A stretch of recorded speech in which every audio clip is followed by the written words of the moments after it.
It's already started. Yeah. Let me cook it. Go ahead, love.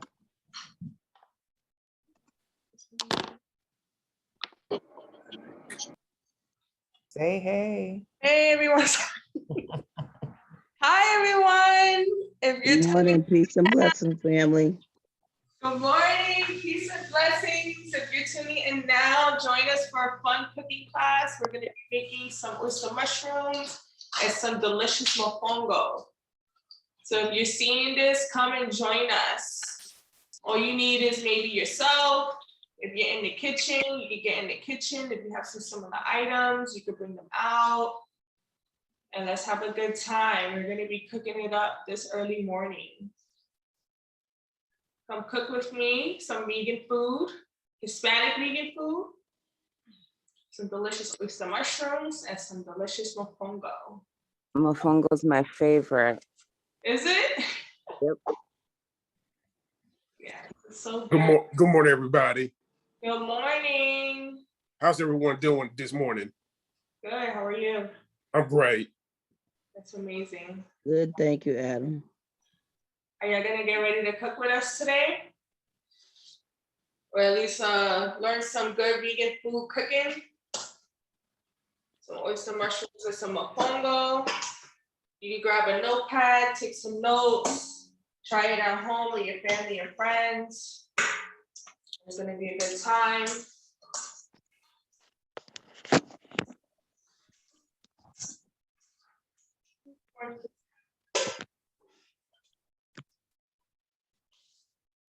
Good morning, peace, blessings.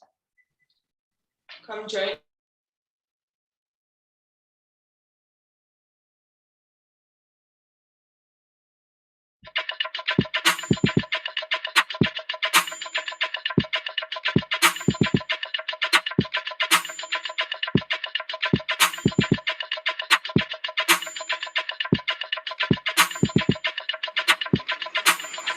Wake up, everybody. It's time to get up. Wake up, everybody. It's time to get up. Stay woke, stay woke, stay woke. It's time to get up. Stay woke, stay woke, stay woke. It's time to get up. We're healing, we're dealing, we're growing. Together, together, releasing. We're teaching, we're moving. Together, together, we're learning, discerning, we're striving. Together, together, we're leading, connecting, transforming. Together, together.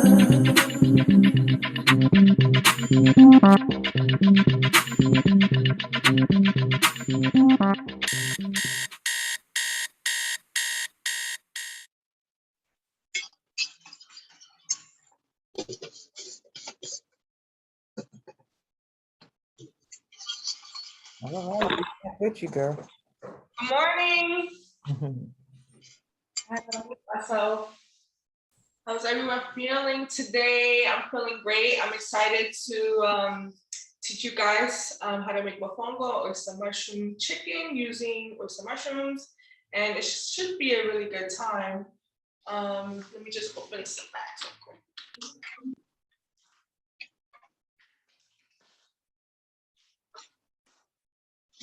So my name is Lyana Blount. I'm from the Bronx, New York, and I'm the owner and chef of Black Rican Vegan, which started March of 2020 during the pandemic. Before I was doing Black Rican Vegan, I owned a meal prep company called Prep to Go, and I was catering healthy meals to the Bronx and in my area to promote more healthy eating, more healthy living, and just to help others have some meals to eat throughout the week.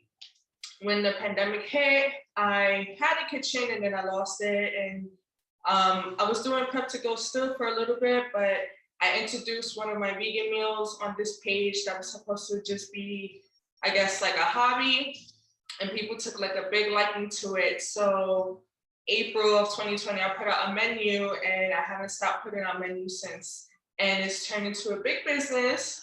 It's flourished in many ways I never thought possible. And now I'm here to do classes, doing pop-ups, catering to all of New York City with my delicious vegan meals, and living out my dreams. So, I don't know if we have any questions yet, because I see something in the chat, but Yeah, folks are saying hey and hi. peace and blessings. This is just how this community gets down. They love on each other and acknowledgement that you're from So I need everyone to read it all out for me. acknowledgement from the book that you're from the Boogie Down Bronx. And so we have some Bronx nights here. I don't know anybody from the Bronx and just don't happen to be there, or you like literally living and sleeping there right now. Acknowledging. So I grew up in the South Bronx. This is Dion. Millbrook Projects, girl. 6th Train, Brook Avenue. I grew up in the Castle Hill area. I'm currently in Morris Heights, but I've been all around the Bronx. So right now I'm going to heat up the oil because we're going to be using oil for the majority part of both the recipes, and I want it hot before we start the going. So I'll start with the oyster mushroom chicken because it'll be good to pair with the mofongo, or even to mix in with the mofongo. The oyster mushrooms look something like this. It looks like a little oyster. I don't know if you can see my second camera because I can't see it on the screen. But, and if you don't see the second camera, oh, here we go. I have another piece right here, and this is what it looks like. Some people are familiar with it, some people aren't, but they're really versatile and they're really good to cook with and make like chicken imitations because of the texture. So what I like to do is break it apart a little bit, take out the bottom pieces because it could be a little hard, and you'll have just like something like this.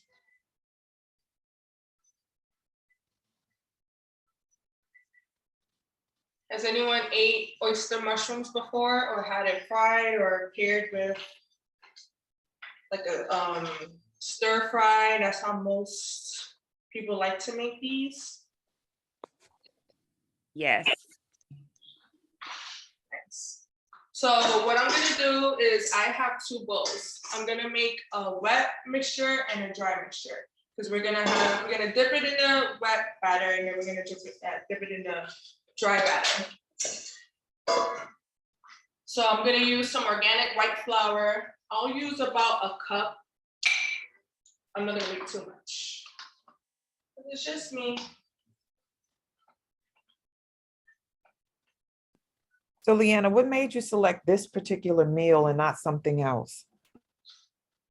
I just feel like a lot of people could relate to this meal, especially with chicken, having a substitute to eat chicken. I know a lot of people in our community are accustomed to eating chicken. So why not use a substitute like some delicious oyster mushroom to do that?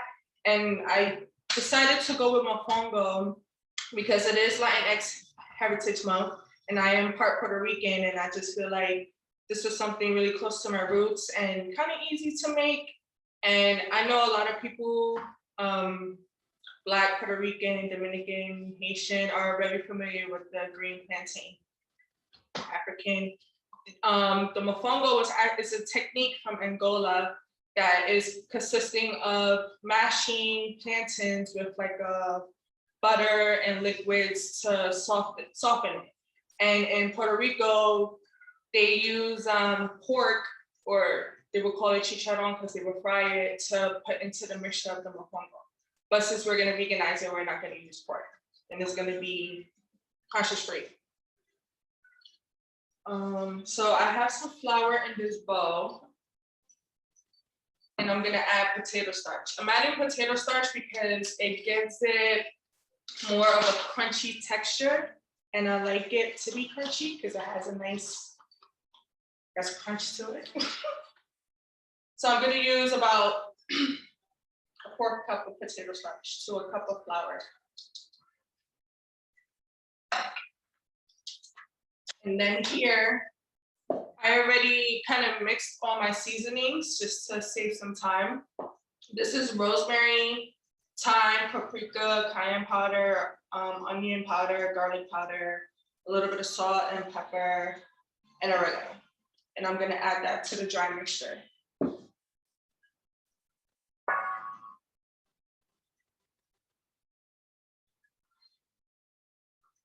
And then I'm gonna whisk it up. Liana, there's a question. Yes. Is how do you deal with mushroom allergies? What are your thoughts on substitutions available for mushrooms? If you have like an allergy to mushroom or you just don't like it, there's a whole bunch of substitutes that you could use. You can use seitan. It's like the gluten part of flour, and you could like kind of convert it to make it into meat. You can use what else would I use? Tempeh. Tempeh is okay though. I'm not a huge fan. You can use soy. You can use imitation meat that's sold in a lot of like vegan stores, but I know a lot of people are not like too into using stuff like that. And I think that's all I could cover right now. Yeah. Seitan, tempeh. You can use beans. Tofu is good too. I know like if you press out the tofu and like break it into chunks and dip it in a wet batter and a dry batter and fry it, it'll kind of like imitate chicken if you want. And yeah. So this mixture is done and we're gonna go ahead to the wet batter. So Black Rican Vegan was actually a thought that I had in 2016 when I first became vegan. And I just thought it was cute. I was like, oh, the Black Rican Vegan. And I came up with it because obviously I'm Black and Puerto Rican and I was vegan at the time and it just sounded kind of good. And I would tell my friends, oh, what do you think of this concept? And they liked it, but my friend told me to drop the A. So it was just a strong Black Rican Vegan. And I never thought to kind of execute the idea back in 2016 because I was just so focused on prep to go. And I made a logo for it and everything. It just seemed like so much fun at the time, but I kind of like left it on hold. So when March 2020 came around, the pandemic was going on. I recently had lost my dad and I kind of found an outlet of just staying home and cooking vegan meals and just showcasing it on like this private vegan page that I had, and my cousin shared it and people started to follow. So the first meal I had posted was like an imitation pernil. Pernil is like in Puerto Rico, it's pork cooked in like a slow temperature to be like juicy. You have it a lot like at holidays, but I used the jackfruit substitute. So it kind of still looks similar, but it was just a veganized version.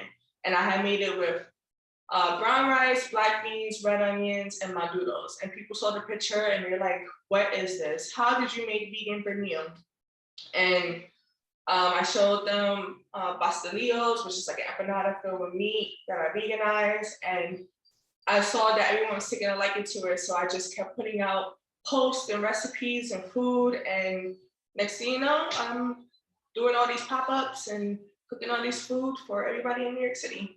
And I've done pop-ups in LA and Miami and so on and so forth.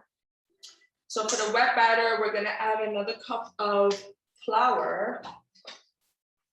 Has anyone here heard of Black Rican Vegan? Because I feel like I get a lot of messages from my friends like, oh, I was talking about your business and people were telling me I heard about you and such, which is like always so awesome to hear because my hobby just like turned out to be a big thing that everyone knows about, which is such a blessing and so cool. And I'm like really humbled by it. So I'm gonna do a cup of flour in there. And if you have like a gluten intolerance, you can use gluten-free flour. I'm gonna use some hot sauce. So I use hot sauce for the wet batter because It takes out the taste of like the non-dairy milk, which normally I use almond milk, but you can use hemp milk, soy milk, any non-dairy alternative that you want to use. And I use a little bit of vinegar. And I feel like the hot sauce kind of tenderizes the mushroom a little bit because it could be a little rubbery if you're not used to cooking with them. And we don't want rubbery mushrooms. So now I'm gonna add a little bit of vinegar.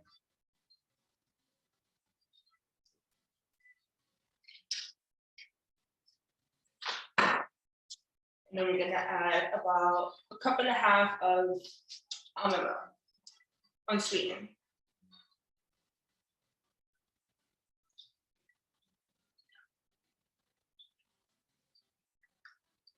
Do I have any Puerto Ricans in this chat?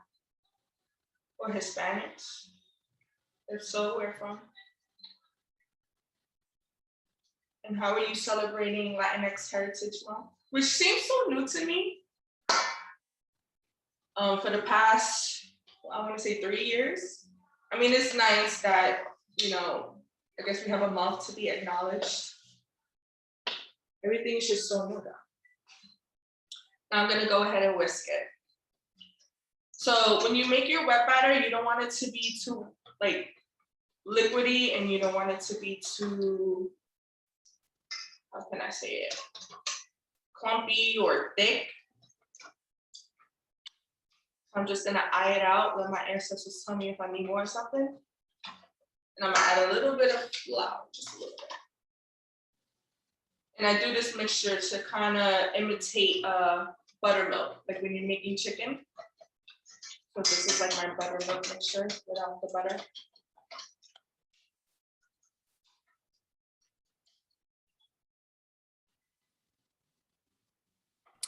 So when you were speaking earlier about substitutes, Wendy Pierre, who's also a chef in the space, was sharing that a great substitute is jackfruit. Yes, jackfruit. But I mainly use jackfruit when I'm trying to imitate pork. So maybe I misunderstood the question. I felt like maybe they wanted to know substitutes for chicken. However, jackfruit could definitely be used as a substitute for pork or chicken. I know a lot of people make like vegan chicken soup using jackfruit.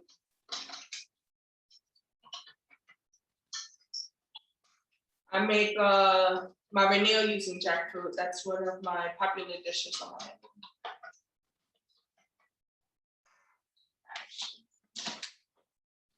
My oil is getting a little hot. I'm gonna take my oyster mushroom pieces. I'm just start letting it sit in the wet batter for like 5 minutes. It don't really have to be too long.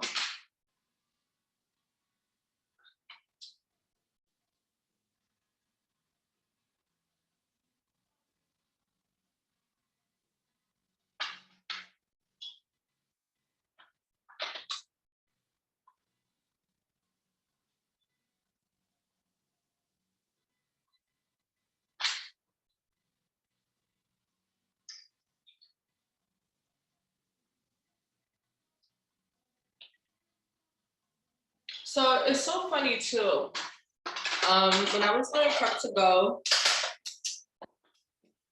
I started to feel kind of out of alignment, with what I was doing. Not that I didn't love it, I don't know, I felt like I was losing passion in it. And I think it was because of the workload, and when you do meal prepping, it gets really precise. Like people want macros and they want a certain weight for their food. And, you know, I was just cooking because I loved it and I love what I do, but then it came so logistical and I'm just like, I don't know, I think I'm losing my passion for it. And I specifically remember having a conversation with Shawnee about it. And I was just like, I don't know if I want to do Prep to Go. It's a lot. And she told me a couple of times, she was like, I really feel like your gift is cooking. And she was right. My gift is definitely cooking, but it was doing something more I was more aligned with, which is Black Rican Vegan.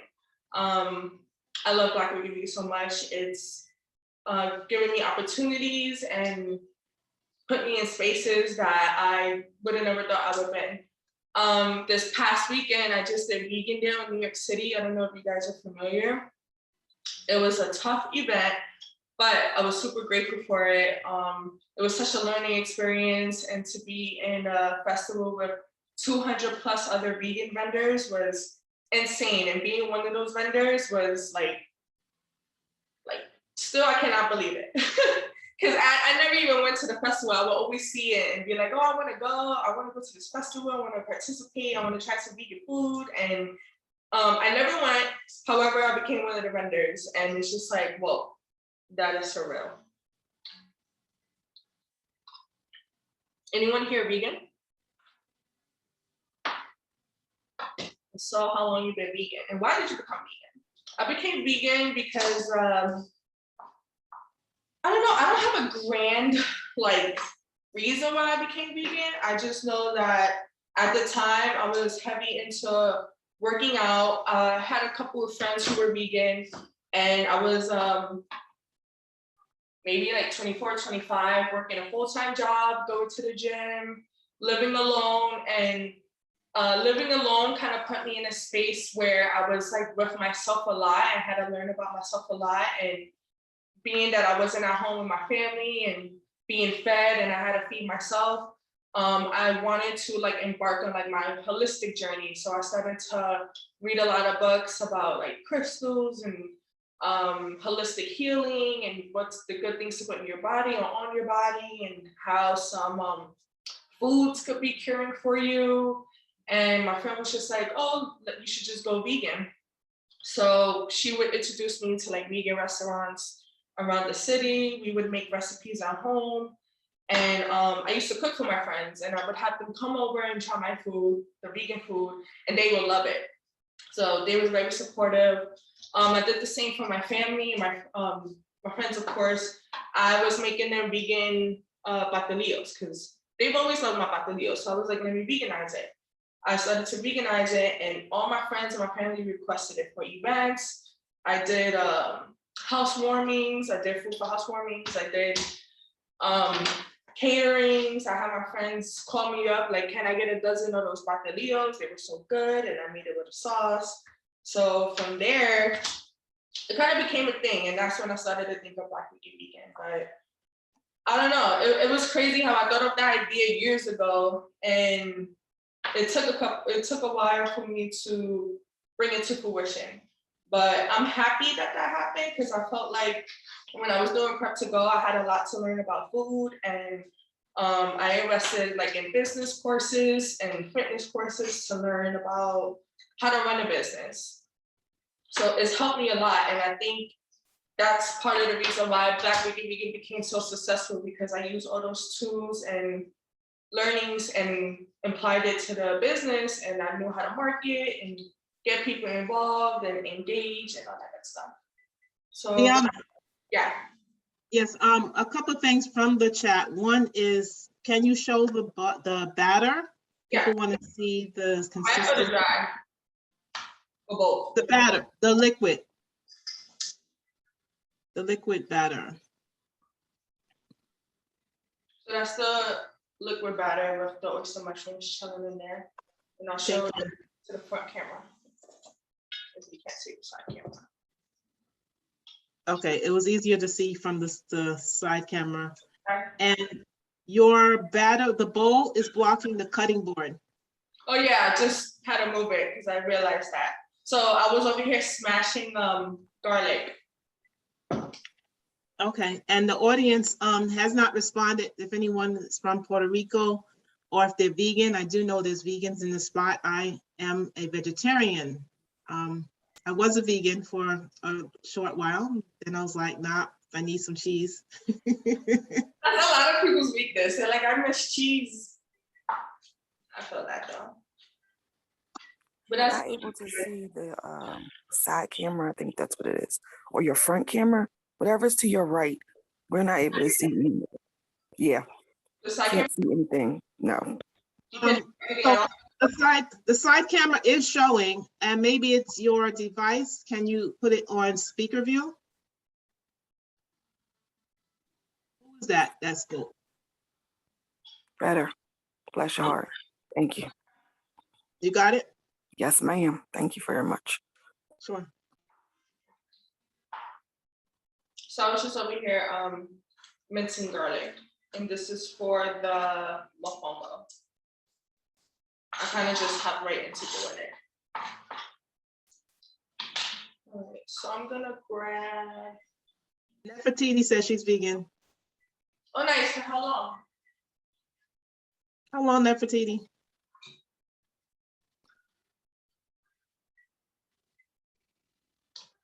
So right now I'm just grabbing a bowl and some paper towel because I forgot to grab them before. I'm just prepping for when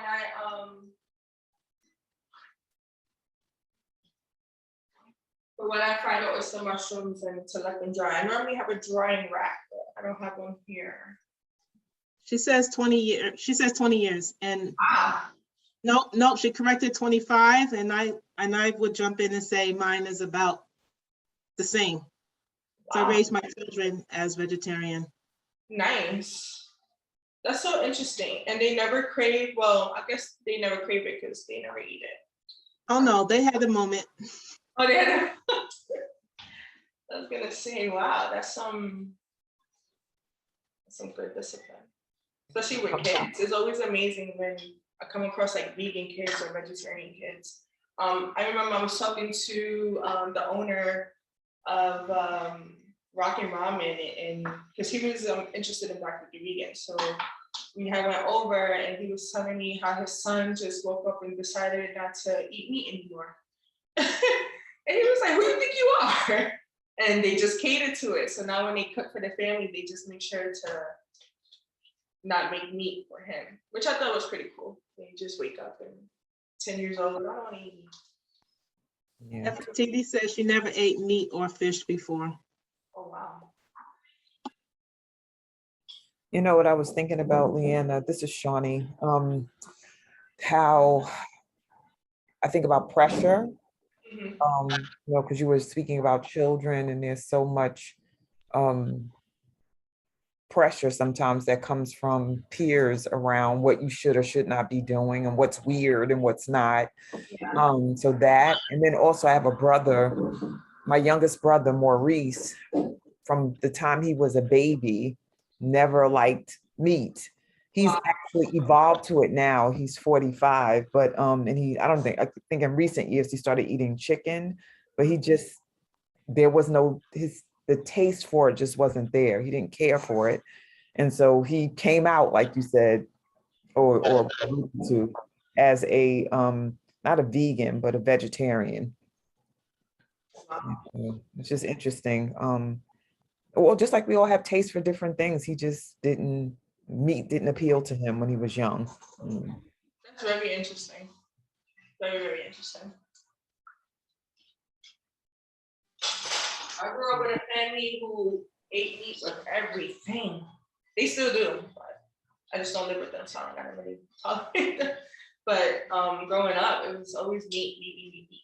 And I loved it at one point, but then, I don't know, after a while, I read a book called Skinny Bitch, and I saw a documentary on Netflix, and I started to learn more about the food industry, and I was kind of turned off by how these animals were being processed before it was getting put on our table.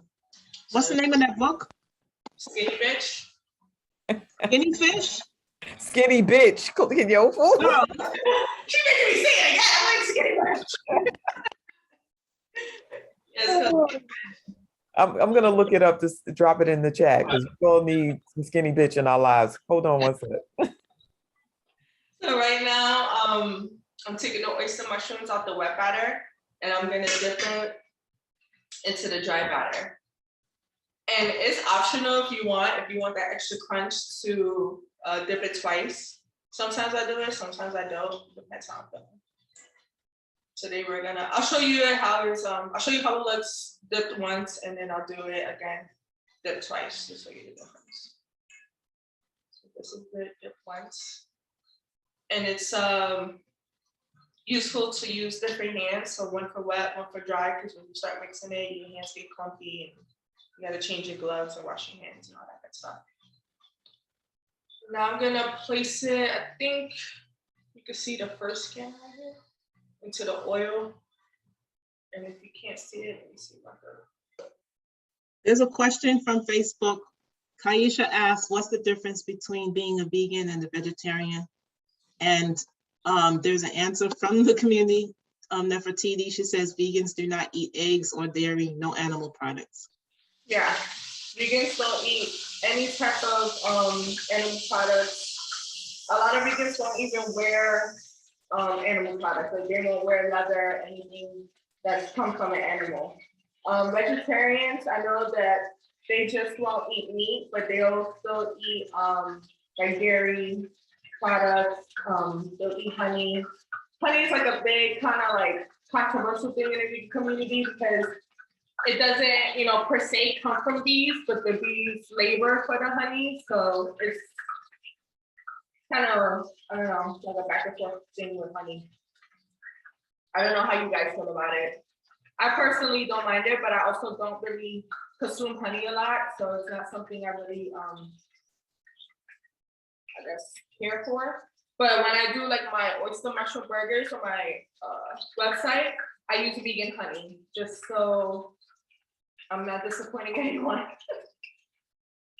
So I'm still conscious about what's being put on my menu and giving to the community and stuff.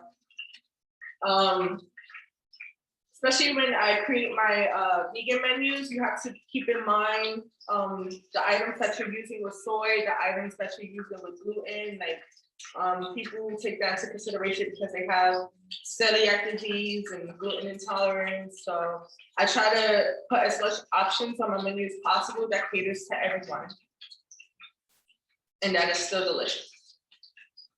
But most of my menu, I don't use soy products. I use a couple, like for my empanadas, because I use impossible meat, and it's the closest thing that kind of imitates Puerto Rican pastelillos. Because I try to stay in touch and, I guess, aligned and in tune with my culture and how we eat. So now There's a question. Deanna, can I ask a question from the Facebook, from the chat? So Florence asked, can we use air fryer for cooking food? yeah, of course. Absolutely. She also asked, what do you substitute for sugar? For sugar, you can use coconut sugar or raw coconut sugar. You can use sugar cane. There's a couple of substitutes. Petiti asked, do you like Beyond Burger stuff? The Impossible Burger stuff, she says, is too much like meat. She's not a fan of it. The Impossible Burger is too much what? Too much like meat. Oh, the consistency. I feel like Beyond Burgers are kind of the same thing. The only thing about Beyond is I use it, but I use it for one recipe on my website. It's okay. I make it okay because I'm not too really fond of it. It has like a weird smell. But if you're not into like the super like imitation taste of meat, I would suggest using nuts if you're not allergic. I know a lot of people use pecans or walnut and they create like a ground walnut meat mixture. Some people even use tofu. So if you're not like into the imitation stuff, you use substitutes like that, like nuts and tofu. And just like break it up. Or even mushrooms, sometimes I use. I just did a recent recipe, relleno de papa, and instead of using like the imitation meat, I just mixed some mushrooms and kind of seasoned it like I do meat, and it was really good.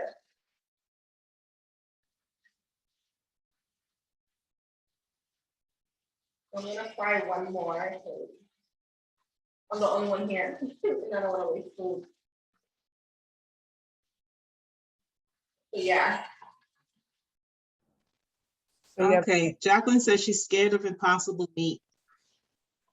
Is she scared? Jacqueline, can you elaborate? I don't like the way it looks. I don't like the fact that it can bleed like real meat. I'm like, what is that in there? I don't trust it. I'm sorry. Right. It can bleed like real meat. I've seen something pink, like a hamburger, like people are like, oh, it's juicy. It got the little pink juices running from it. And I'm like, what is that? Oh, it's an Impossible Burger. Now I like the taste because I like burgers, but The beef juice. Yeah, it's a little wicked looking, especially like when you buy it from the supermarket and it like bleeds like meat. It is kind of like, what the heck? I remember when I had the Burger King had introduced the Impossible meat. I think it was Impossible meat for the Whoppers. And I remember. Yeah, that was good. Yeah, it was good. I took a bite, but I was scared. I looked at the burger like 5 times. I was like, did they trick me? Is this really Impossible meat? Like it was weird, like how close the taste to it. I don't know what they're doing in those factories, but it tastes. Yeah, I'm scared of factory made food. It seems like the real thing. I was taken back, but. Teresa Scott has her hand up. I saw that you was cutting up the plantains. Is that correct? I haven't cut them yet. Oh no, I saw you cutting them something. I thought that was a plantain. But the thing what I wanted to say is that what I eat meat too, but there's a lot of times when I don't like to eat meat. But I miss macaroni and cheese. What can you use to as a substitute? You know, because I can't eat dairy. It really makes me swell and congested. So I was just wondering, like, I tried different dairy cheese, but the taste is horrible. Some of the ones that I tried. So I have about 3 recipes for mac and cheese. Okay. And each of them kind of caters to everyone. There's one I make strictly with vegetables. So you use potatoes, carrots, nutritional yeast, onion, and sweet potato if you want, and you boil everything, put it in the blender, put some seasonings, you blend it, and then you put it over the noodles. You got yourself some mac and cheese. Or you can use cashews if you're not allergic to nuts. So I soak the cashews, put it into a blender with some hot water, and then nutritional yeast, a little bit of turmeric for color, the seasonings that you would normally use for mac and cheese, and that's another cheese alternative right there. Then the third way I make it is using actual vegan cheese from the store. So I make a roux. The roux I make with flour and butter. And then I add non-dairy milk, the vegan cheese, and I let everything sit and stir and, melt down to like a cheese sauce. Pour it over the mac and cheese, get the vegan cheese, sprinkle it on top, and you have baked mac and cheese. So there's a lot of ways you can make it. But what's the brand of the cheese that you use? Because the one that I bought, it made me very ill when I ate it. I use Violife or Mykonos, I think it's called, Mykonos. Those are the 2 best vegan cheese that I like because it melts down really good. Mykonos, I knew for their cheese, they use navy and chickpeas. And for Violife, I want to say they use chickpeas. I know it's gluten-free and it's soy-free, which is why I like to use it a lot, especially when I do service, because I try to keep it, I try to keep my food soy-free.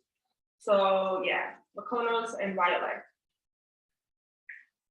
But Daya is stepping up their vegan cheese game too, so don't sleep.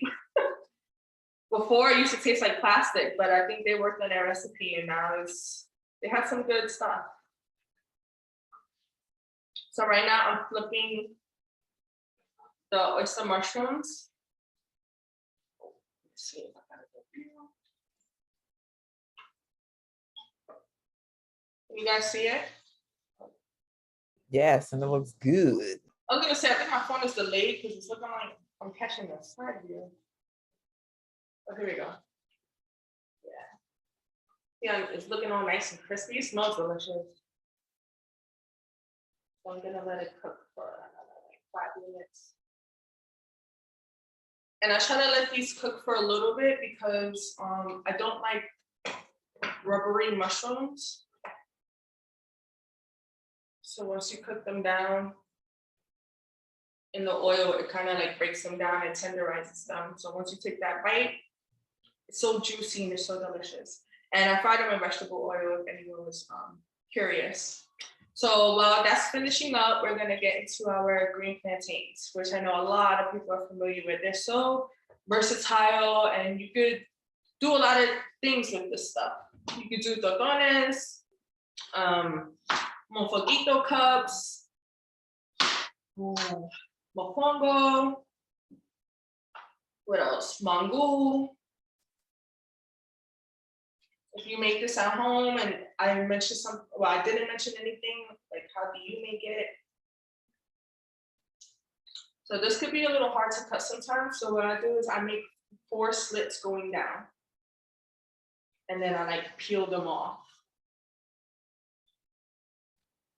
And when you get green plantains and you're cutting it up, you don't want them to be too soft because they're like on the verge of like yellow plantains, and then they become sweet, which there's nothing wrong with that. But for certain recipes, you wouldn't want them to be sweet, like if you're making totones or mofongo. There we go, that's peeled. That's the easy way I put it. So if you didn't see it, I'll do it again on camera. I chop both ends. And then where the lines are on the green plantain, I kind of just put slits. Just be careful doing this.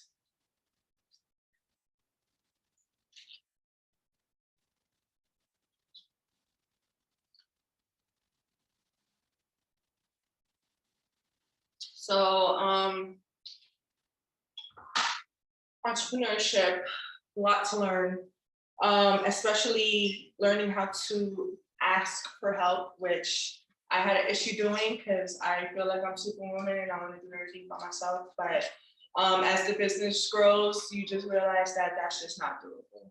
So I'm getting more comfortable with seeking out help and investing into other people. And I hired maybe like 9 people this past 2 months. We just moved into our kitchen in Harlem. So now we have the space and the capacity to get help and be able to help others. So that's a cool thing. One thing I learned about my recent pop-up was planning ahead. I failed to plan ahead because I was all over the place, and we just moved into the kitchen and I got emails to answer. I'm also still working one of my jobs, so my time is kind of pressed. And I kind of did everything last minute. So we brought fryers last minute and I didn't do too much research. So when we got to the event, the fryers broke down on us. And it was like a hot mess, but we still, I don't know, pulled through and did what we had to do, but it was very stressful. So it just taught me for big events to plan ahead, like 2 months ahead, maybe even 3 months ahead. And just think of every plan. Everything that went wrong. So now I know for the next time, just to think of everything that went wrong and what can we do if A, B, C, D goes wrong. So that was something I definitely learned recently. Liana, there's a question from Nefertiti. She says, do you have a vegan recipe for Rasta pasta? She's still perfecting hers. I don't have like a recipe you get access to, but I do put it on my menu.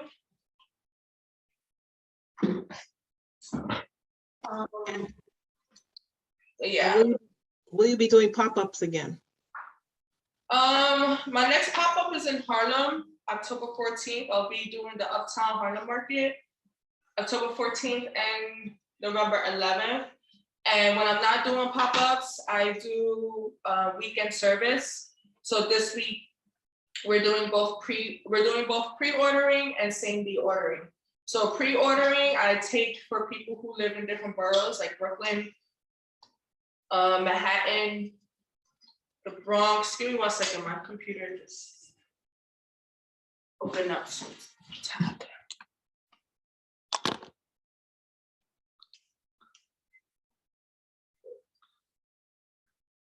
Okay, just started to try to download something. We can't.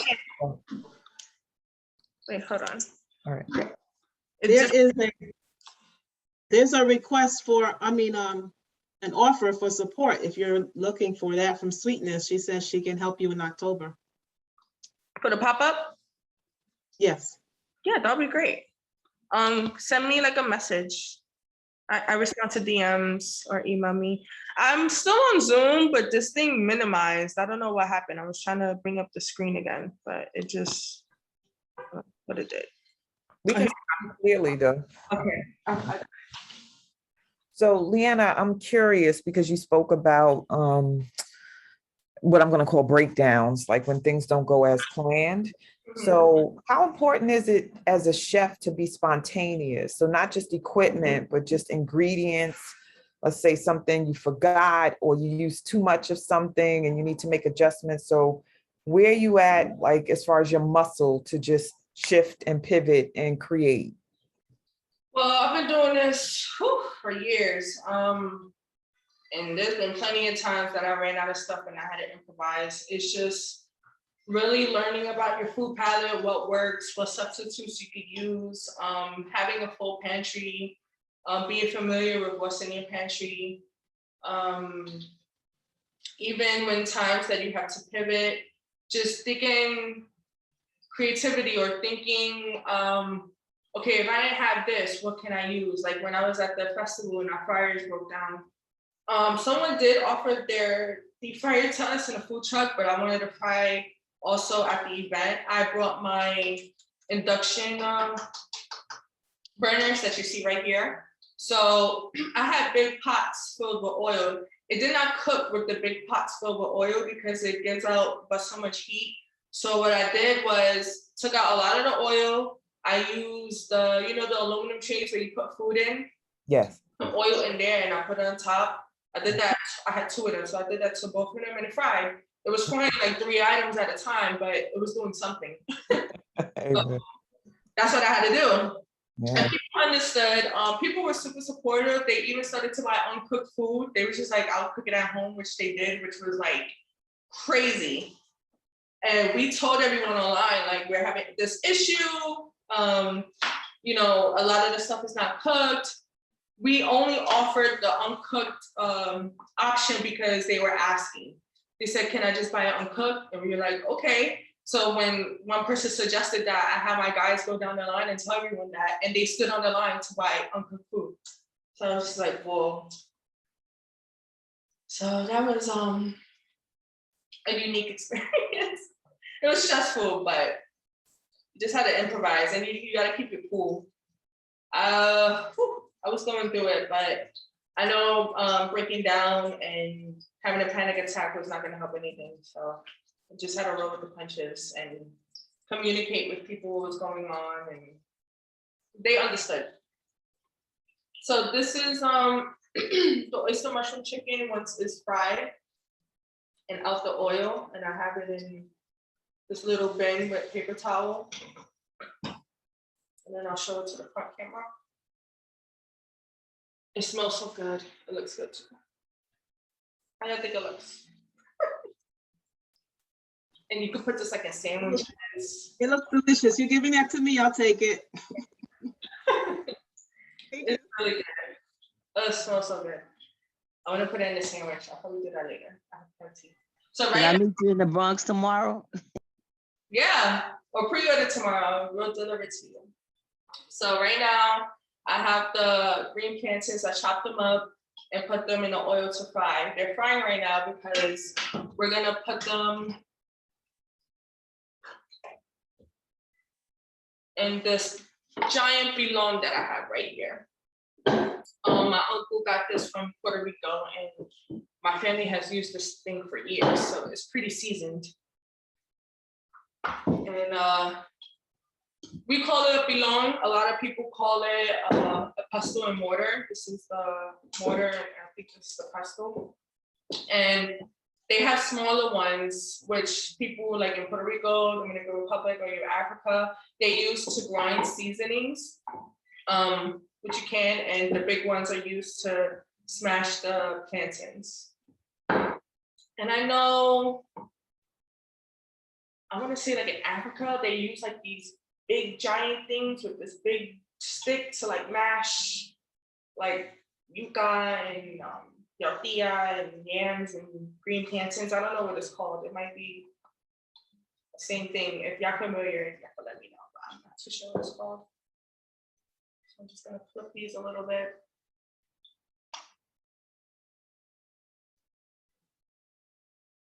And once these start to turn a little more brown, I'm gonna put in some garlic. And the reason why I'm gonna put in some garlic is so that it could fry a little bit to tenderize. So when I put it in the mofongo, it's not hard, raw garlic in the mofongo. You want it to be soft and for the flavor to like really expand and taste delicious. I'm gonna grab, because I chopped this up a little too fine, so I'm just gonna grab a couple cloves of garlic.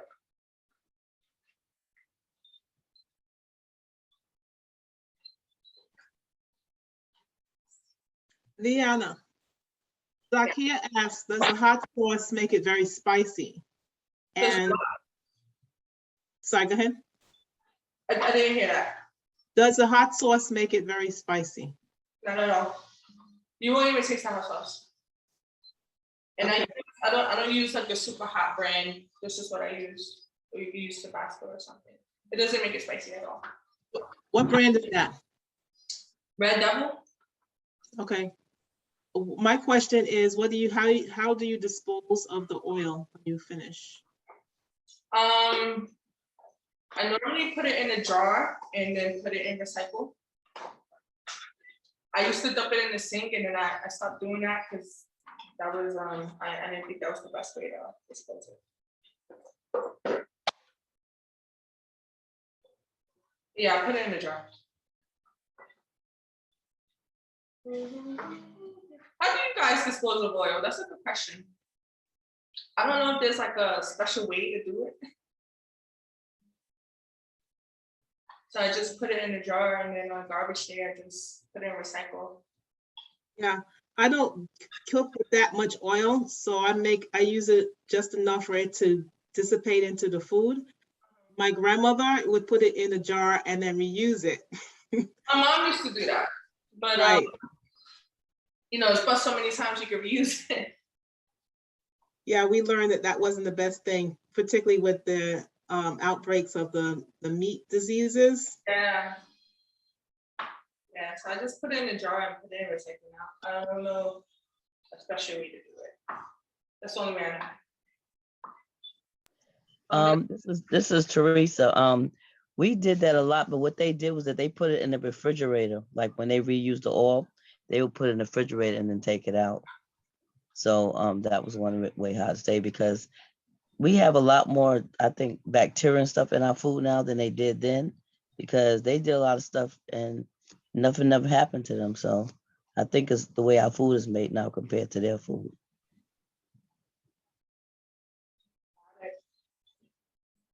Yeah, there's so much stuff, even in the produce that we buy, there's just so much chemicals and stuff, and they making it bigger, and it gets just weird. And I remember I was watching something a couple weeks ago that people would go to like different countries and they would eat so good, eat different type of things, maybe like the same kind of stuff they eat at home, but they were losing weight. And then when they came back to United States and they were eating, they would gain weight. So it was like the food that we're eating is just no good. Veronica sent a message to me privately, but I think she meant to send it to everybody, and I hope so, but it's not. She's responding to the oil question, so I don't think it was like just for me. She says, I freeze my oil in a cardboard container and then dispose on garbage day. You freeze it? Does it freeze? You know, just like when you have coconut oil and it's hot, it melts, and then when it gets cold around, the temperature changes, it starts to get solid and consistent. So, you know, same thing with oils, I would imagine. But different oils, I've never seen them harden. So I don't know. Yeah. I was actually watching this TikTok. I've been learning some stuff on TikTok, but there's like this powder that you can put in oil and then it turns into a jelly. I think you leave it like overnight and then someone like scrape the jelly out the pot with the oil. I was like, I need to look into that because it looks a little more better to dispose than the liquids.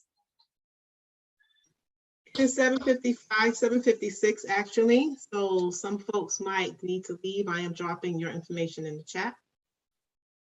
Okay, guys. So if you want some more information or you want the recipe, which I'll later give out via email today, you could just drop your email into the chat. I could also send you information about Black Rican Vegan service, our next pop-ups, our what do you call it? Sofrito, which I will have on the website beginning the second week of October. And I hope everyone has a great day at work or wherever you have to be at. And if you're staying, then stick around for some good mojo.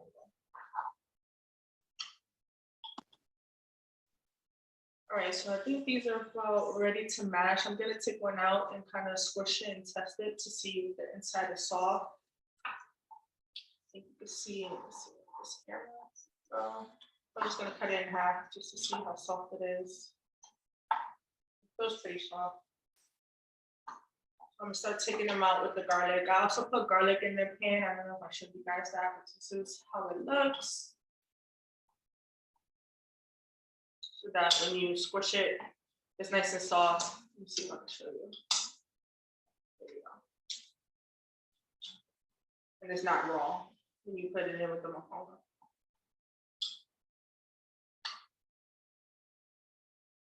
Let me just start taking some out and put it into the pilon.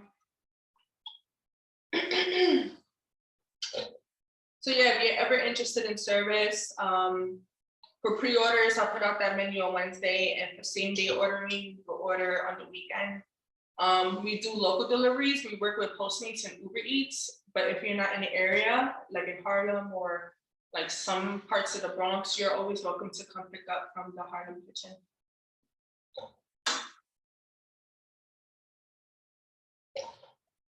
So right now I'm just taking the plantains and garlic out the oil, and I'm gonna go ahead and turn up the oil because we're done with that.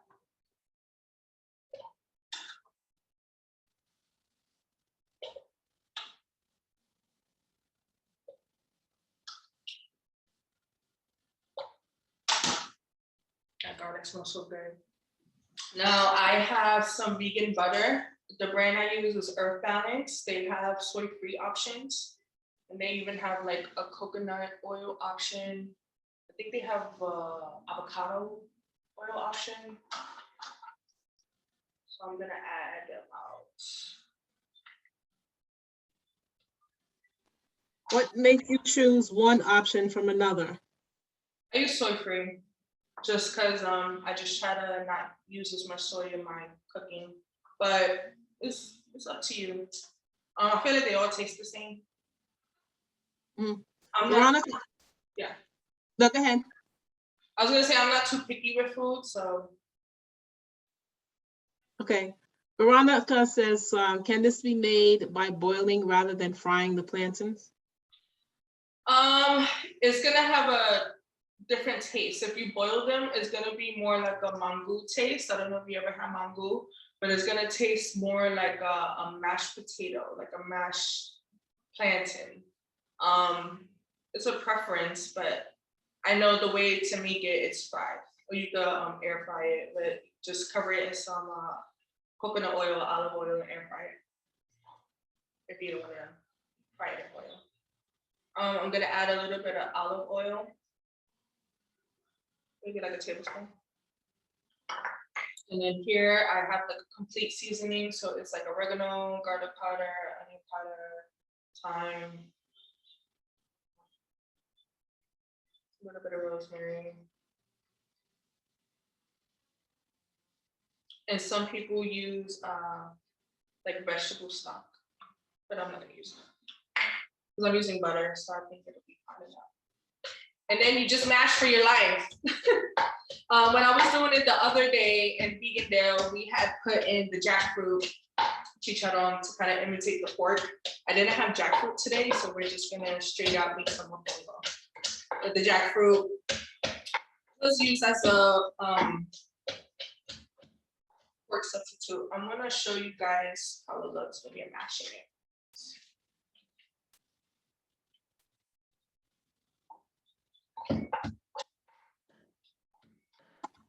Can you see? No, it's frozen, your phone. Frozen, right?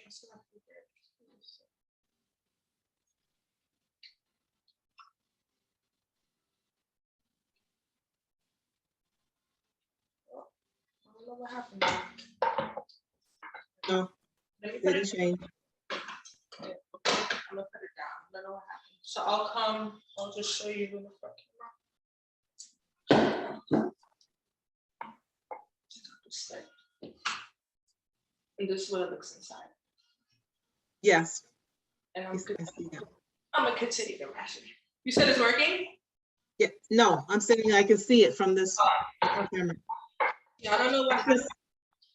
It just died or something, went away. Sweetness has her hand up.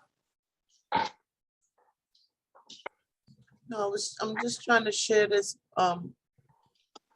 brand of vegan butter that I picked up. Mykonos, Mykonos. How you say it? Myoko? I don't know. That's the same brand that I use for the cheese. Yeah, it's really nice. Yeah, the kosher butter is really good. I feel like that butter tastes really good though with toast because it's so light.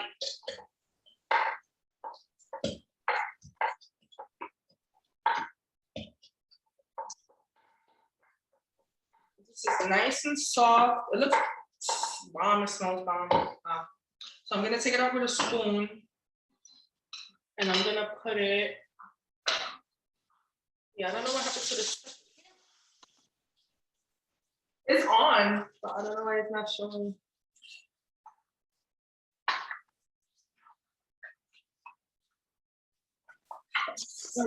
I got another message to me privately. I'm not sure why, Jacqueline, but she asked about, I don't know if she's asking or if she's commenting on cauliflower rice. Okay. What about it? She's asking. Okay.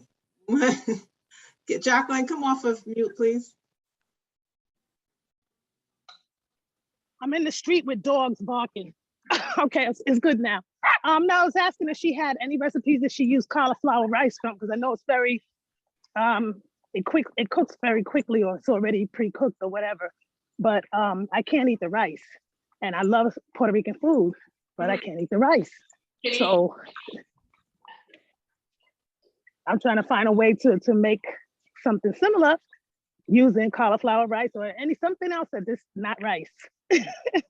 Okay, so when I make an imitation, not an imitation, a substitution for arroz con gandules, or when I make Spanish rice, but I use quinoa because I feel like it holds the flavor better, especially with the beans. The cauliflower rice, I've never tried to make Hispanic rice with that because it has so much seasoning and flavors, and I feel like it would drown out the cauliflower, like it would be like mush, and you don't really want that.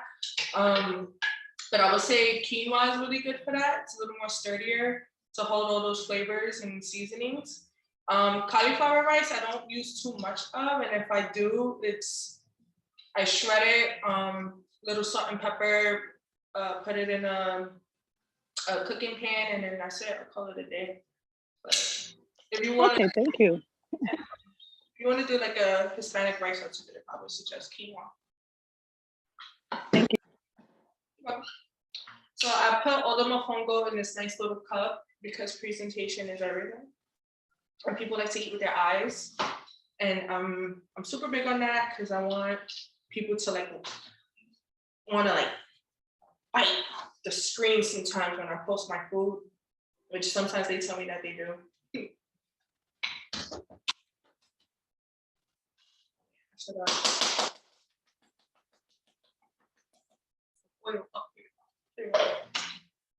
this is what it looks like out the cup. Can you guys see it? Beautiful. Beautiful, beautiful, beautiful. Lovely, awesome. It looks so good. It smells good. And then I'm just gonna add the oyster mushroom chicken on the side. Teresa Plaskett from Facebook wants to know what the plant base is that makes the Miyoko's butter. It could be oil. I'm not too sure. I don't use her butter a lot. I know I use the cheese. I'm not too sure about the butter. But whoever posted the butter, do you mind sharing? Like look at the ingredients, maybe? and sharing in it. No, of course I don't mind. It's cashew and coconut oil There we go. And it was some type of oil. and a hint of sea salt. Mm-hmm. So right now I'm just gonna garnish with like a little bit of parsley. Normally I'll put like some jackfruit chicharron on top and put like I make like a little mojo sauce. I'll drizzle a little bit of mofongo and put like a little cute flower and a little flag to jazz it up. I'm not home, so I don't have all that stuff to do that. But this is my presentation of the mofongo and the oyster mushroom chicken. And I'll send a recipe that you could try out tonight. Delicioso. Any questions about the final product? Or any tips and tricks you would like to know when you're making it at home? I would suggest getting one of these. These are super hard to find if you already have one. But you can improvise. You can use like a meat tenderizer in a bowl and just mash the plantains. I even used the food processor once and put the same liquids and let it grind a little bit and then take it out and mash it like with a mashed potato masher. If you don't have one of these. And to find one of these is super hard. They have like a Puerto Rican store in the Bronx on Prospect. You can order one, or there's like a restaurant store in Dykeman on, I want to say 206 and 10th Avenue called the Braun Restaurant that they sell these at. They sell a lot of them at African shops. There's one on 116th Street, right by 7th Avenue. It's a Spanish restaurant. Then there's an African shop right there. They have a whole bunch of them. Yeah. Well, that's good to know because I have one, but I wanted to buy more, which is how I found out like where they at now because I was going crazy looking for something for a vegan there because I'm like, I need balloons. And to order one from Puerto Rico is just going to take too long. But now I know where to find them.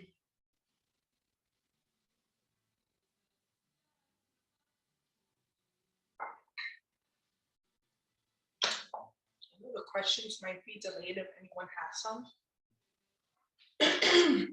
This is not so much about the food, sis. This is more about who you are.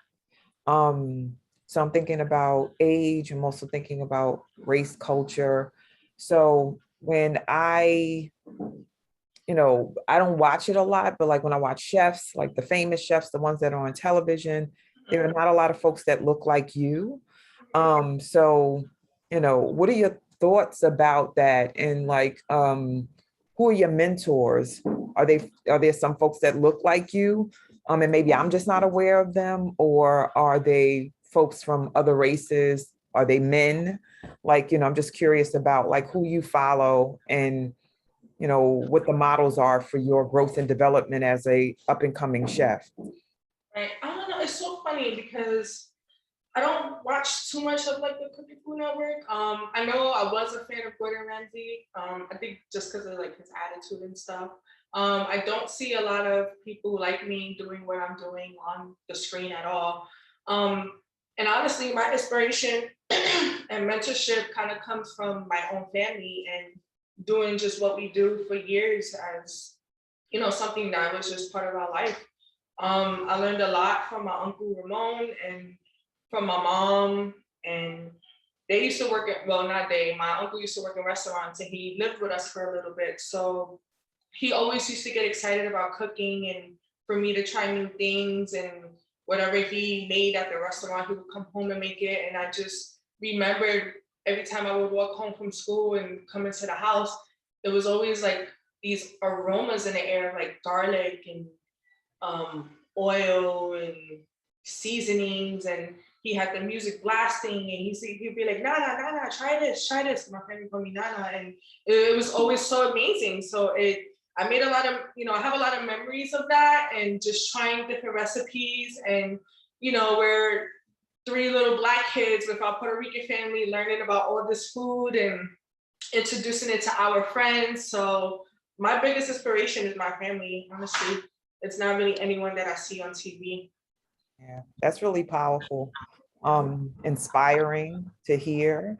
And recently, and I don't know if you knew about it, but they had a series on Netflix called High on the Hog. And yeah, you said you watched it? Yeah. Yeah, and I was so emotional about that. And I'm not a foodie at all, but it was the stories, the oppressive nature of this country, how much Black cuisine has influenced and is part of the fabric and the history of what makes America America. And I also think about your people, you as a Latinx young person, somebody who's Afro-Latina, and just, what's missing in the conversation about food and where it comes from, or how it arrived, and just how it's part of culture, it's part of conversation, it's a part of just everyday living that people don't recognize. So, I miss the voices of your people, and well, you're my people too, but I miss the voices of our people woven into that. So I just was curious about your experience of that and what's been left out. Yeah, it's definitely I don't know, something that's being made I guess more like making people more aware of the culture and the way that we cook, especially when you veganize it. And I think that's been part of why this has been successful, because not a lot of people was making Puerto Rican vegan food. When you even say Puerto Rican vegan, it's just like, what the hell is that? How you make a Puerto Rican food vegan? And even when I thought of the idea, I'm like, this is going to be controversial. Like, how is this going to work? Like, are people going to like this? And I remember telling myself, like, there's a lot of ideas and there's a lot of things that's introduced to people, and people don't know what they like until they see it or they're invited to it. So when I do pop-ups, these lines be like a mile long, because they're not getting this anywhere else. They can't go outside and be like, oh, I want vegan food and Puerto Rican food at that, and eat something that's still relatable and what they used to eating. It's just like, when you choose a vegan lifestyle, at first, before people was like making it their own and inviting culture into it, you had to like really drastically change kind of like the lifestyle around you and food. And it could be challenging when you embark on this vegan journey, and then you're going to your family events and they have everything pork, chicken, and beef on the table, and you're like, all right, I'll just eat rice. So now that you have like these recipes and alternatives, and that's delicious still, is now you can invite more options to the table rather than the meat that's being put on the table. And then other people like it. I have a lot of customers that they're not even vegan, and they're like, I'm loyal, I order from you every week because it's just that good. And it's just keeping the food palette in mind. What makes Hispanic eating, or even like soul food eating, because I do that stuff too, like, what's the foundation? I think everything is built on the foundation. Like, even like watching that Netflix is like, the foundation was the African roots into making okra and gumbo, and how it was brought to the US, and how all of this food that we eat is based on the roots from, the motherland. So it's just knowing the food palette, knowing what works with what, the herbs, the spices, like, because meat without those flavors is, what is it? You need the flavorings, you need the plants that create these amazing flavors and aromas and the experience. So yeah. Thank you, love. You're welcome. There's two hands raised, one from Sweetness and the other from Teresa. So let's hear from Sweetness. Yes, I wanted to just share with the family and interject. I was feeling, from you sharing, sister, I was feeling some kind of way about when I see all the fast foods that they have on the shelf for the children. Now everything is so quick. When you talked about being able to come home and smell and get an experience from your uncle being happy about preparing food. So just recently, I was in a market and I went there just to get some water. I was on the road and I went to get some water in a unfamiliar place. And there was a little boy. You know how the little children have those cleft lips, right? So, and he was so busy trying to hide his lip that he couldn't reach the what he was trying to get off the shelf. You know, and I'm about to feel some kind of way even right now because I was watching him, because that's what I tend to do. And I asked him, I said, can I help you? And he said, yes, but he was so busy trying to hide his lip and he was reaching for a Lunchable. And I just thought, he's by himself, you know, in this space. I don't know where his parents were. I don't know whether he belonged to the store. I don't know. However, no one was there to help him, and he was trying to hide who he was, reaching for really dead food in a box. So I was feeling some kind of way about that. And then when you shared your experience about being blessed enough to come home and smell those smells and have your experience, that really excited me. And I want to be more responsible, you know, for myself when I have the opportunity to have children around me, to make sure they get an experience similar to having, being exposed to smelling food or feeling food or knowing the texture. I had no clue that you could eat red or green peppers raw as a child. It wasn't until I got to be an adult. So that's what I wanted to interject. With that, I'm complete. Thank you. Okay, and Teresa? The thing, what I wanted to ask is that, do you have a recipe book? Because a lot of times when people are serving vegan food, sometimes it doesn't taste as well.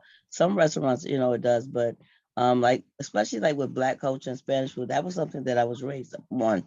So like Sweetness said, my grandmother always cooked. So this new way of people just buying food all the time, it kind of bothers me, because I just feel that's why our kids, you know, why we and our kids are a lot overweight, because we're eating so much processed food. But I was raised up on, you know, like healthy food. My grandma always cooked, my parents cooked. You know, I used to cook, but I just don't like cooking, because just, I mean, I cook more now than I did before. But and the other thing is that, you ever thought about doing a documentary? Because I just feel like all like on Netflix they have another show called Street Food, and I just feel like maybe in doing a documentary, you know, that someone would pick you up. And because you have a really great storyline, especially with the family thing with that, because a lot of like on that High on the Hog, it was like a doc. I was crying on that show because it was just so powerful. So I think sometime maybe because I'm just putting out an atmosphere to do a documentary, because that might assist in getting you on some of these shows, because what you giving us right now is powerful, sister. Thank I mean, you. I'm gonna say this conversation is powerful. Is bringing tears in my eyes, because someone reached out to me the other day to be in his documentary. He's a celebrity and he wants to introduce my food. I'm sorry, I don't know why. So you said that, it's just like, I don't know, it said something to me. So thank you. And it's okay, baby. That's what we're here for, is to love up on you. And because that's what they do to me. They push me to the highest level. So I just felt led, you know, to talk to you about doing a book, you know, a recipe book about us. It's definitely and doing a documentary. Yeah, all of that is definitely in the works. But yeah, I think like you saying that just like solidified, you know, something for me, because that guy reached out to me. It was like 2 guys who reached out to me, and he's going like through this health battle, and he's documenting it. And he's going around to like different, I guess, like food businesses, and to highlight them and to put them in the documentary. And I was one of the people he reached out to. So yeah.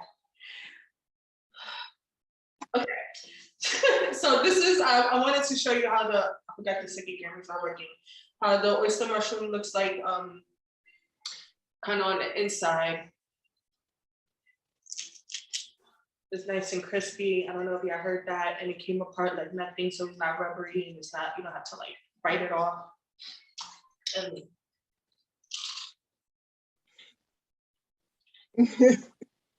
delicious. If the chef don't eat food after they cook it, it's something wrong. Yeah, you did it. You did it, Liana. I want to know, where did you get the oyster mushrooms? You can find them. Food Bazaar actually has been carrying them lately. I don't know if there's a Food Bazaar in Brooklyn. I know Food Bazaar has it, and any Asian market, they carry a lot of them. They carry like all these different type of mushrooms, but if you're gonna, there's like two different type of oyster mushroom. There's king oyster mushroom and then regular oyster mushroom. But you want to find the ones that look like the ones I just made, not the king oyster mushrooms. They look more like they're like long and rubbery. They're good to use to like make like scallop imitations or like calamari imitations. But if you want to do like a chicken imitation, the oyster mushrooms is the ones you're looking for. Okay, that's what I miss. That's why I miss Brooklyn, because I don't see Asian restaurants around here, Asian markets. So I'm in DC. Okay, I was gonna say, where are you? Veronica has her hand up. Good morning, Liana. This has been absolutely wonderful. And, you know, when you talk about High on the Hog, the one thing that I was missing from High on the Hog was cuckoo. You know, they talked about fufu and mofongo and all of those things. And it seems like, yes, we are all African, and we just took it to different parts of the world and made it a little different. But it's all the same. And this, you know, I wish you could just virtually pass that food over to me, because it looks simply delicious. And, and yes, and keep doing what you're doing. It's just wonderful. Thank you. Wonderful. Thank you. Jacqueline? Hey, it's thunder and lightning out here. I was gonna say the same thing that Teresa was saying, that this would be a great story, especially the Caribbean origins from Africa of the food. Because when I went to Ghana, I found out that a lot of the food they ate there is what I grew up with. And I'm thinking, okay, this is West Indian food. I'm not a plantain fan because my mother cooked it every day, but but it's just the stories behind where it came from and how it evolved and how the slave trade was involved is amazing. Is amazing. And I think that's a story that this young lady right here could do, because she's a pioneer in her field. You don't see anybody out there doing vegan Caribbean, or well, Caribbean, yes, but no vegan Spanish foods, you know? So because it's a lot of it involves a lot of marinating and soaking. So I guess it doesn't really lend well to vegetables sometimes. So I'm very interested. And I'm complete, my dog is acting up. There's a comment in the chat. Lori says, I saw oyster mushrooms in Key Food in Brooklyn. Also seeing more mushroom options in the vegetable markets. Yeah, they're starting to introduce more of the oyster mushrooms in these markets now, because even before I knew Food Bazaar had them, which I think they just started to bring them. I was only going to the Asian markets and I was going out of my way. But now even Restaurant Depot has it, the place where I go like to buy like my wholesale products. And I think it's like really cool that they have these options now, especially for like vegan business owners, because it gets expensive to buy the inventory for this food that I produce, because I go to like 10 different markets to find specific items. But now that these stores are starting to carry more vegan options, it makes it, first of all, it gives me less trips, and it makes it more accessible for me and more accessible for my customers to have this food at hand. So I think what they're doing by introducing that to the community is great. Dion has a question. Hey, good morning.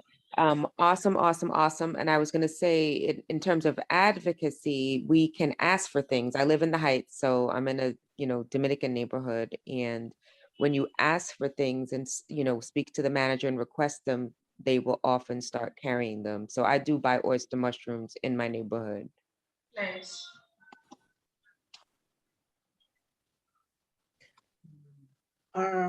Yeah, so nothing much is happening in the chat. Lori identified the Key Food is on Flatbush Avenue, have the mushrooms.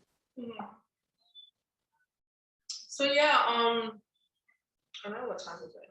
Oh, we got like 16 minutes. So I do want to share that I do offer, I don't know if you guys use it or heard of it, it's called sofrito. I have two versions.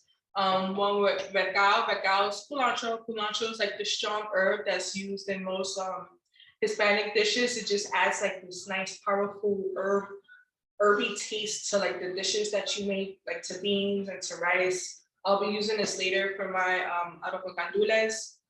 It tastes really good for beans. When I was talking about foundation before, this is one of like the main foundations in Hispanic cooking, sofrito, which is a mixture of bell peppers, onions, garlic, cilantro, culantro, some oil, maybe some lime juice, and ajíes dulces, which is it's like a little pepper that's grown in Puerto Rico, and sweet peppers or Italian peppers. So it's just like a mixture of like these hearty vegetables that, you know, brings your dishes to life, and it adds like a aromatic flavor and taste to whatever you're creating. We're also, for the holidays, doing coquito, aka eggnog, that sometimes, well, most times have rum in it. And it's like a tradition that a lot of Puerto Ricans do during the holidays to have at like Thanksgivings and Christmases. And I know people who aren't even Hispanic like to drink it for the holidays and bring it to their homes. We're doing service this weekend in Harlem. You could pre-order if you live in Brooklyn for Brooklyn delivery on blackricanvegan.com.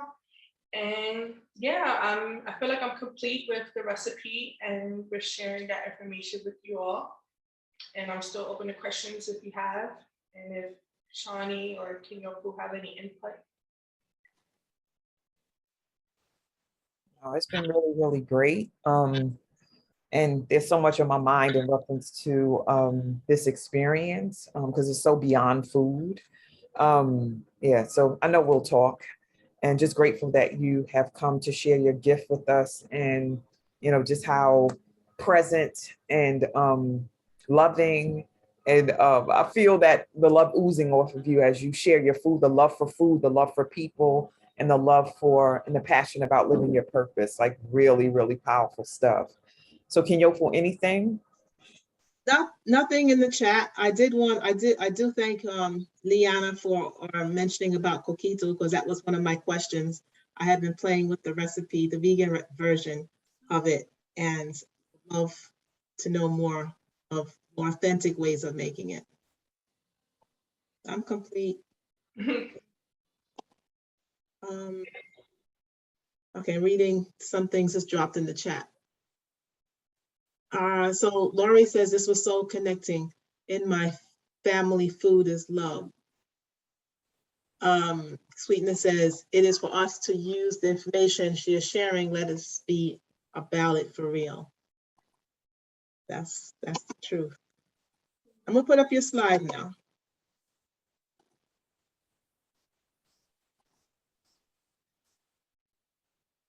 You can speak about your special offer.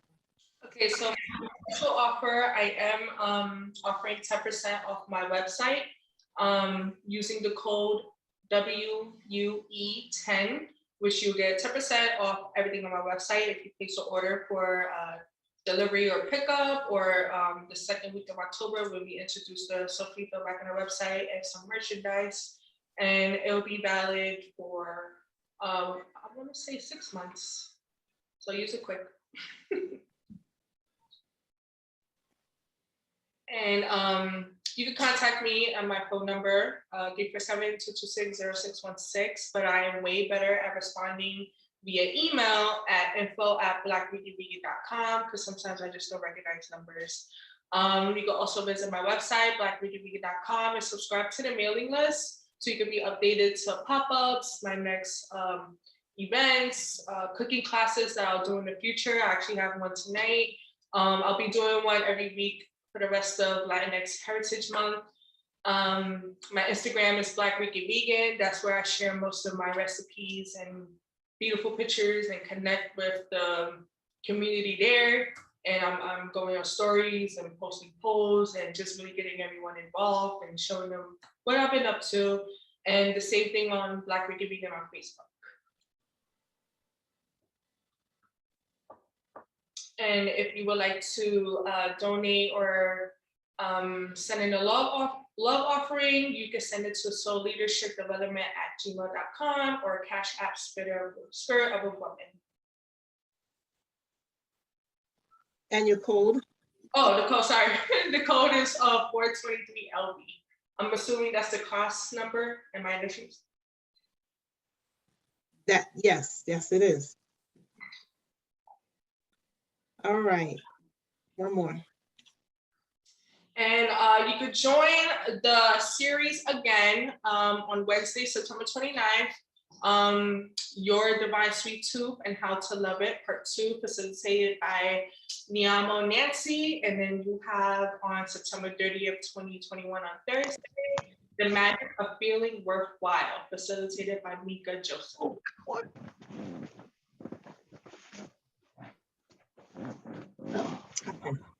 Thank you. Okay, so new members, new visitors. If you're out there, please let us know.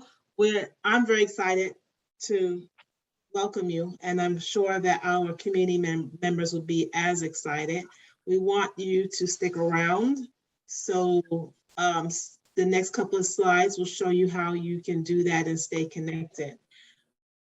If this is your first time on Facebook, I welcome you also. And let us know. So drop it in the chat, drop it in the comment section in Facebook. Let us know so that we'll know that you're there. And so we're here 5 days a week. Sunday, Tuesday, and Thursday are our long days from 7 to 8:30, and Monday and Wednesday, our short days from 7 to 7:30 in the morning. We're also streaming live on Facebook in addition to Zoom. If you want to wake up to a message saying, basically reminding you that we're on, then you will do this right now. Open up your phone and your text and type in the to section number 74121, and in the comment section type in Woo Nation and press send, and you will be on the text message system for you to receive messages automatically.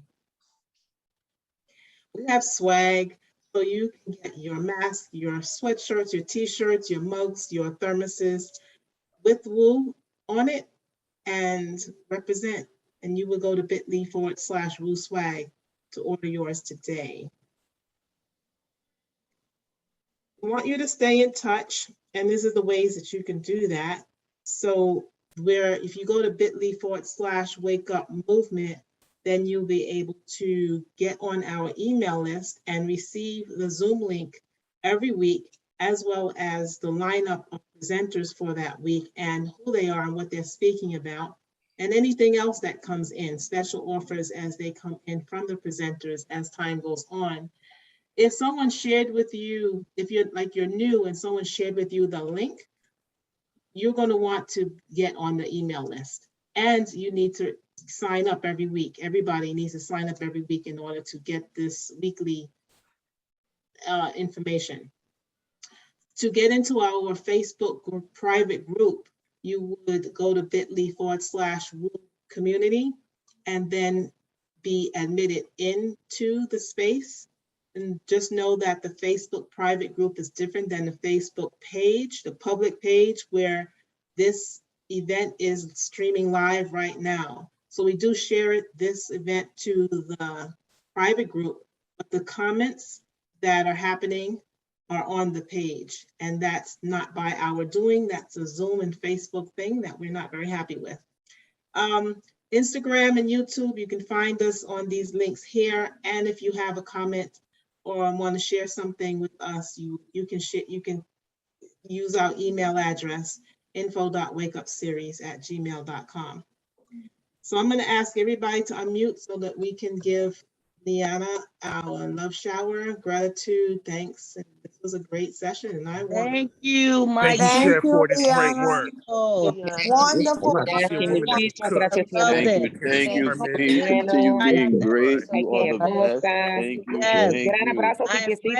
So everyone have a blessed day. Let's move forward, everybody. Yes, We all we got here. Thank you. Stay Much powerful. love. Stay Thank you. celebrate. Beautiful. Thank you. Wonderful. Thank Whatever you. you Thank show up in you. the world, just know that you're powerful. Beautiful. Let no one tell you anything different. Yummy, yummy for the tummy. Let's move forward, everybody. Yes, Yes. wonderful. Thank you so much. This was Thank you, awesome. Johnny. Thank you for for everyone who had their input. It was awesome. Good Awesome. job. Wonderful job. And you Yes. make me hungry. Vegan food in the house.